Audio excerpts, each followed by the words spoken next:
Hey, what's up, Threadheads? Robin Crit here, serving you another dose of DIY. Over the past few weeks, a few of you have been craving crochet. I know I have. So this week takes us to the home of Cal from Hodge Podge Clothing for a neato lesson.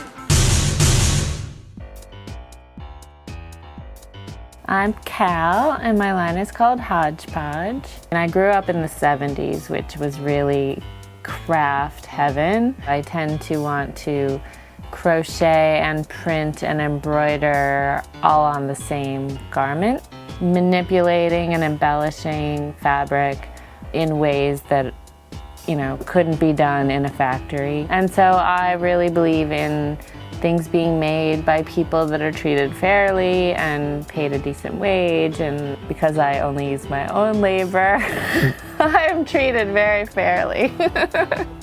This is the kind of shirt that I'm going to show how to do this crochet detail on. Strips of t-shirt that are just crocheted right into the neckline of the tee so that you can get that cool effect. You can totally do this with a recycled t-shirt you get at a thrift store. Just cut the neckline out in a big scoop neck, and that piece is what you can use to cut up into scraps. So a nice oval like this is perfect. Cut nice skinny strips, maybe 1/4 of an inch or so.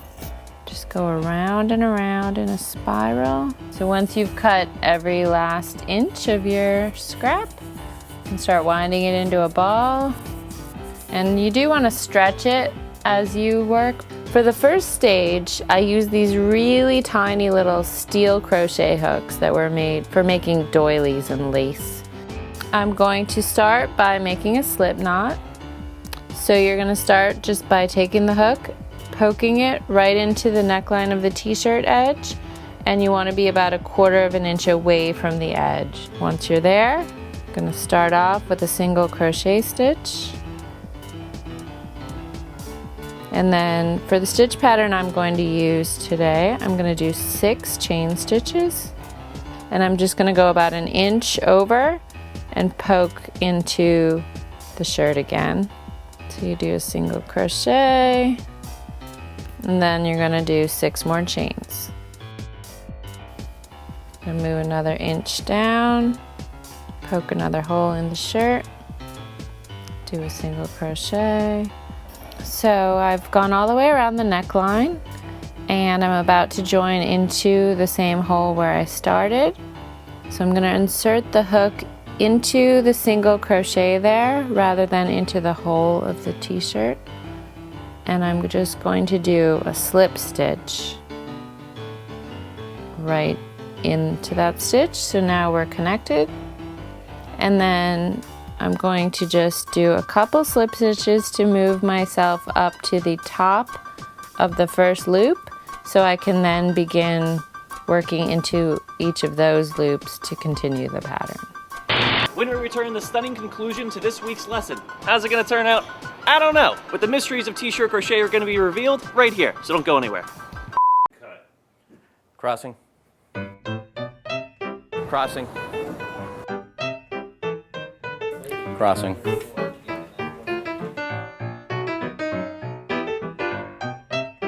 Crossing.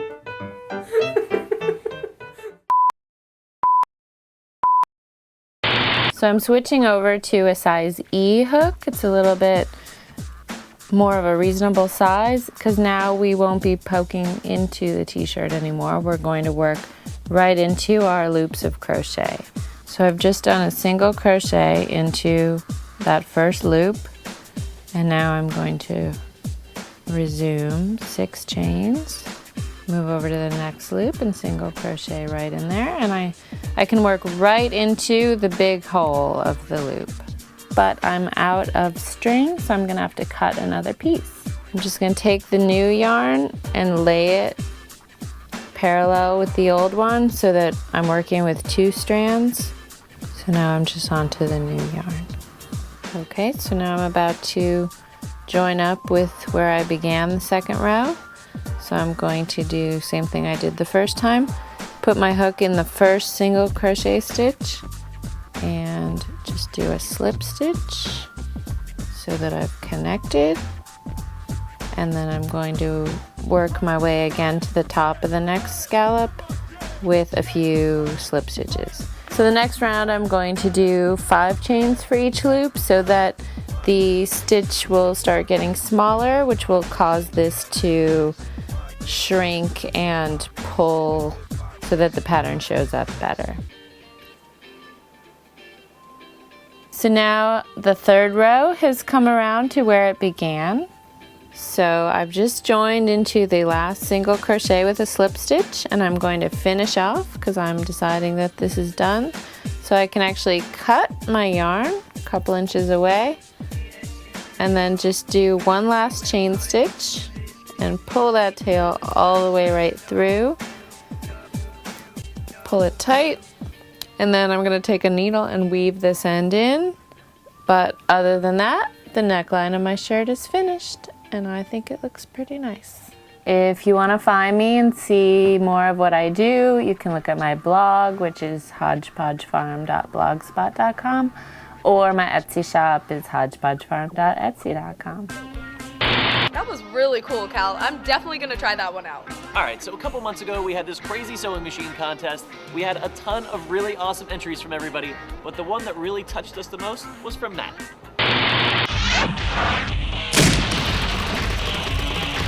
Hey Threadbangers, my name is Matthew. Where I live, it's not common for boys to do things like sew and create, design, and stuff that I like to do, you know. The reason that I want the sewing machine is because I just want to show people, you know, hey, this might not be normal, but you know, this is who I am. I'm good at this, and this is what I'm going to be when I get older, and I'm sorry if you don't like that, you know. But yeah, I want the sewing machine really bad, and it would be absolutely, positively amazing if I got it. I love you guys so much, and you inspire me so much, and you don't even know what you've done for me. Now that Matt has a sewing machine, he's creating up a storm. What's up? Get to sew my brand new sewing machine that I won. It is the Janome.